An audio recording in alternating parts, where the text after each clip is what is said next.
स्वागत है दोस्तों। आज हम जानेंगे एफआईआर के बारे में। सबसे पहले एफआईआर का परिचय देखेंगे, जैसे हम आपको बताते चलें कि एफआईआर का परिचय देखेंगे और उसके अन्य बिंदु देखेंगे, और जीरो एफआईआर क्या होता है उसके बारे में जानेंगे। एफआईआर इनकार करने के आपसे क्या कदम उठा सकते हैं, और एफआईआर की जो प्रक्रिया होती है दोस्तों उसके बारे में हम जानेंगे।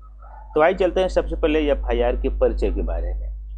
तो एफआईआर के परिचय में मैं बताते चलूं कि सबसे पहले शिकायत या समस्याग्रस्त व्यक्ति द्वारा या पीड़ित व्यक्ति द्वारा शिकायतों के तथ्यों को पुलिस थाने में मौखिक रूप से या लिखित रूप से यह दर्ज कराई जाती है। एफआईआर की डेफिनेशन न ही आईपीसी में दी गई है, न ही सीआरपीसी में दी गई है, और न ही जो है 1973 के नियमों कानूनों में दी गई है। ठीक है। और उसके बाद जो है एफआईआर में जो है एक तरीके से जो पुलिस के नियम कानून है उनमें जो है सीआरपीसी की धारा 154 में जो शिकायत तथ्यों को पुलिस द्वारा दर्ज किया जाता है उसी को एफआईआर के रूप में जाना जाता है।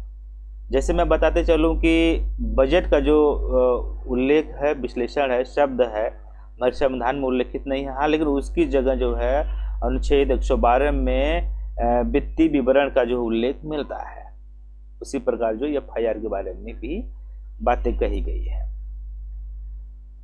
तो एफआईआर में दो तरीके से अपराध घोषित किए जाते हैं। एक संज्ञेय होता है, एक असंज्ञेय होता है या गैर संज्ञेय कह सकते हैं। संज्ञेय का तात्पर्य होता है कॉग्निजेबल ऑफेंस। इसमें सीआरपीसी की प्रथम अनुसूची में कहा जाता है कि संज्ञेय अपराध वह अपराध है जिसमें जो है पुलिस को जो है किसी वारंट की या अदालत की निर्देश की आवश्यकता नहीं पड़ती है छानबीन करने के लिए या अपराधी को गिरफ्तार करने के लिए। ठीक है। वहीं पर गैर संज्ञेय की बात करें जिसमें वारंट की आवश्यकता पड़ती है और अदालत की निर्देश की भी आवश्यकता पड़ती है, तो उसे हम कहते हैं दोस्तों गैर संज्ञेय जो है अपराध करते हैं। ठीक है। अब इसके बाद दोस्तों हम आते हैं कि जीरो एफआईआर क्या होता है। जीरो एफआईआर यदि घटना स्थल आपके पुलिस थाने से दूर है या कहीं अन्य पुलिस थाने के समीप है तो वहां पर जाकर आप जीरो एफआईआर दर्ज करा सकते हैं। ये वाला जो बिंदु है जीरो एफआईआर में जाकर वहां पर जो है आप दर्ज करा सकते हैं। ठीक है। और उसके बाद जो है वह एफआईआर को जो है संबंधित पुलिस थाने में ट्रांसफर कर दिया जाएगा।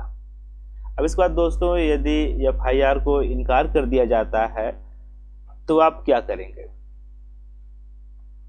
आपको जो है अधिकार है कि सीआरपीसी की धारा 154 के 3 के तहत, सीआरपीसी की धारा 154 के 3 तक हम लिखते चलें। जैसे सीआरपीसी की धारा 154 के 3 के तहत आपको अधिकार है, चाहे पुलिस अधीक्षक हो या डीसीपी हो, वहां जाकर अपनी शिकायत दर्ज कर सकते हैं। यदि आपकी एफआईआर लिखी नहीं जाती है तो जाकर पुलिस अधीक्षक के यहाँ या डीसीपी के यहाँ अपनी शिकायत दर्ज करा सकते हैं। और पुलिस अधीक्षक देखेगा कि इससे कोई संज्ञेय मामला का जो खुलासा होता है या संज्ञेय मामला इसमें सम्मिलित है तो उसकी खुद छानबीन करेगा और उसकी रिपोर्ट लिखेगा। यह अपने अधीनस्थ अधिकारी को वह जो है निर्देश दे सकता है। वहीं पर सीआरपीसी की धारा की हम बात करें, सीआरपीसी की धारा 156 के 3 में भी उल्लेखित किया गया है कि आप जाकर अदालत में जा सकते हैं, वहां पर शिकायत दर्ज कर सकते हैं। यदि अदालत देखेगी उसमें कॉग्निजेबल ऑफेंस या संज्ञेय अपराध सम्मिलित है तो वह संबंधित पुलिस थाने को जो है वह निर्देश देगी कि एफआईआर लिखने के लिए और छानबीन करने का भी आदेश देगी। ठीक है। उसके बाद दोस्तों हम आते हैं अगले पे जो है कि एफआईआर के बाद की प्रक्रिया क्या होती है। एफआईआर के बाद की प्रक्रिया क्या होती है, जैसे हम आपको समक्ष बताते चले कि एफआईआर के बाद की प्रक्रिया क्या होती है? एफआईआर के बाद की प्रक्रिया जो है, सबसे पहले पुलिस में आपने एफआईआर दर्ज कराई और पुलिस जो आपकी शिकायतिक तथ्यों को पुष्टि करने के लिए नियम और कानून के अनुसार कथित व्यक्ति को जो है गिरफ्तार कर सकती है, छानबीन कर सकती है, जांच पड़ताल कर सकती है, पूछताछ कर सकती है। यदि आपके शिकायत के तथ्यों को पुष्टि होती है तो उसे आरोपित पत्र घोषित करती है। ठीक है,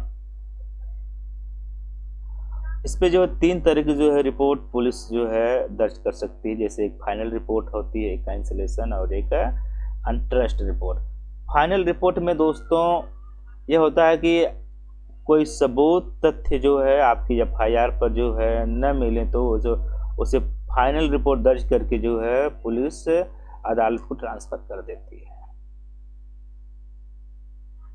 और कैंसिलेशन रिपोर्ट में यदि सबूत मिलने पर कोई अपराध घोषित नहीं होता है तो उसे कैंसिलेशन रिपोर्ट घोषित करके जो है अदालत को ट्रांसफर कर देती है।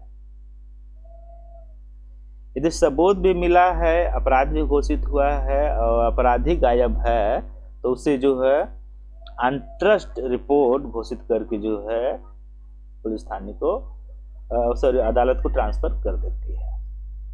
तो ये दोस्तों कुछ जानकारियां रही हैं एफआईआर के बारे में, जहां तक कि आप लोगों को जानना जरूरी है इन सबको। नमस्कार, बाय एंड टेक केयर।